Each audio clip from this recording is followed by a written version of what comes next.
So I was the young boy, and this particular girl was the young girl, and we were alone somewhere, and you know, we were kissing each other and embracing, and then in one point I felt like I should really somehow express my devotion.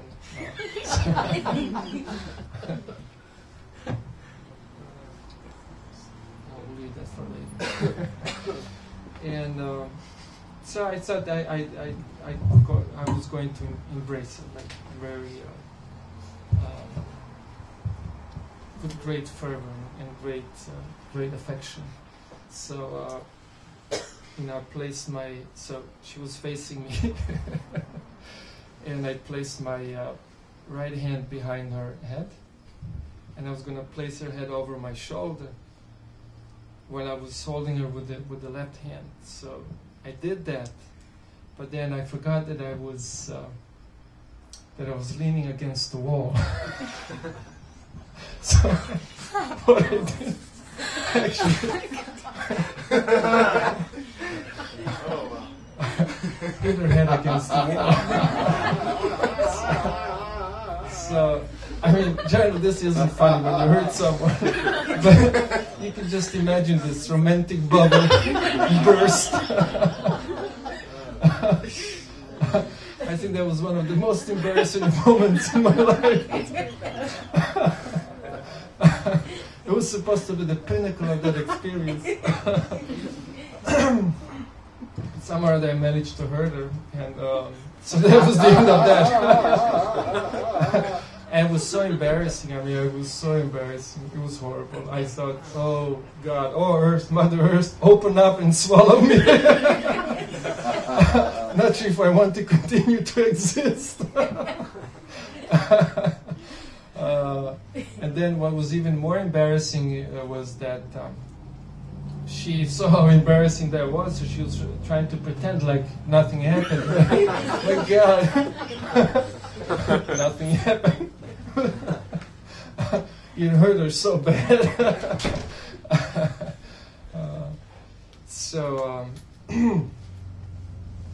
Anyhow, so I decided to become a monk. No, just kidding. It took a few more incidences like that.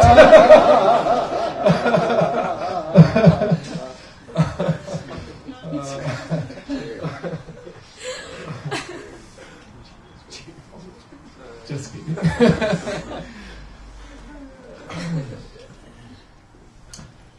So, the philosophical point.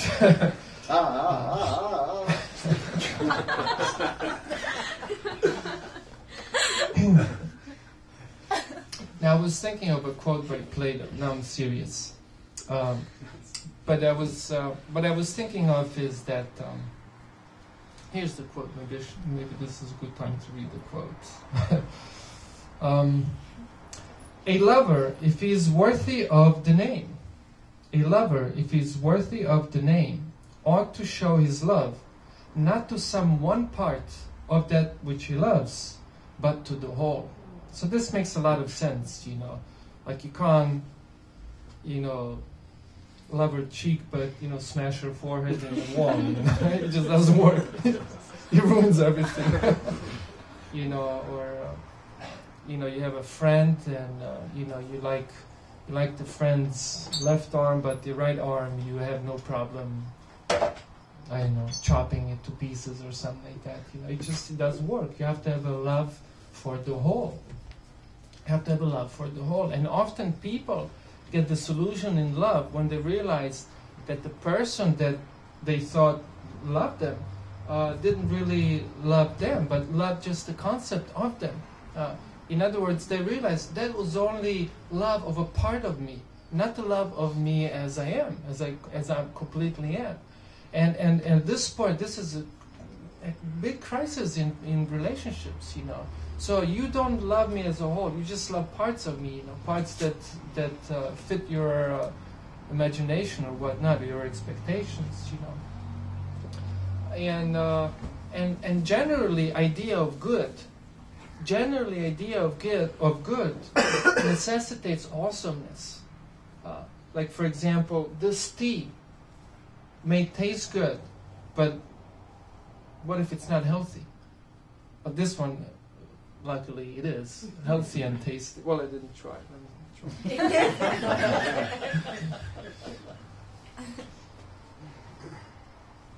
Yeah, tastes good. But let's say if it was only tasty and it was very, very unhealthy, like so much that it poses life threat to you. Would you like the tea? No, you wouldn't. So the tea needs to be completely good. So therefore, when Plato says, come back to life. When Plato says that the lover is worthy of that name, if he is worthy of that name, ought to show love, not for some one part, but to the whole. So now the question is, well, where do you stop your loving exercise? Where do you stop your loving discrimination? Like, for example, I love the iPod, or I love the person. I love my Girush. I do. We're good buddies. But then, do I limit my love just to this one aspect of the world, or should I let my love continue to expand to things that are related to Girush, like the drum, or Jessica over here, or as they say, love me, love my dog. Actually, when I looked up the definition of word love in a dictionary, they had this saying, love me, love my dog. So if you love me, you will naturally love my dog. So he doesn't have dogs, but he's got drums, he's got Jessica, he's got whatever else he has. And in this way, naturally, if my love is true, it should continue to expand. But why should then stop there? For example, Giriraj and Jessica are two independent units, but together they make a couple. And that couple is one single unit. So my love ought to continue to extend to the unit. Should my love then stop at the limits of the unit, one unit? Many such units make up this spiritual community within which I live. Should my love then naturally extend to the whole of the community? And this is not the only community within San Diego. So if the love is genuine, it should continue to extend to all of the San Diego, and like this, unlimitedly. Otherwise, as Plato says, not to love some one part, but the whole. Otherwise, one is not worthy the name of lover. And that really is the definition of love. And this is a beginning, this is truly a beginning of a spiritual understanding. And this is, at least according to the Vedic teachings, spiritual teachings of India, this is the most preliminary spiritual understanding.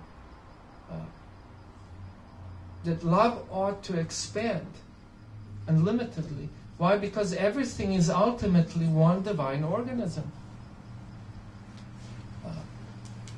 Okay, so what are the confusing things about this? Because, okay, we understand it thus far and it makes sense. It will make a world a beautiful place, isn't it? But still there's certain elements, that make us doubt this. Well, often people confuse love with, and now I'm missing a word here. Okay, leave that blank. We'll come back to it when the word comes to me. But I'll give you an example. Like, loving a tiger does not necessitate hanging out with the tiger in the same cage. Is that right? Oh, tiger, I love you so much. I do, but I don't quite hang out with you. I love you from a distance. So, generally, love that is partial, it's a blinding one. And therefore people even have a saying that love is blinding, isn't it? So love that blinds is not love. That's called kama, actually, in Sanskrit, in yogic terms. Kama just means desire to enjoy something. personally enjoy something. That's what kama means. And love means like a deep respect, where you find everything to be sacred. And sacred really means that it means a lot to you. And how can everything means a lot to you unless you see everything as part of one single organism? So therefore, true love is not blinding. It actually opens the eyes. So one who's in love is actually knowledge. So therefore, when you see a tiger, you also know how to express that love by staying away.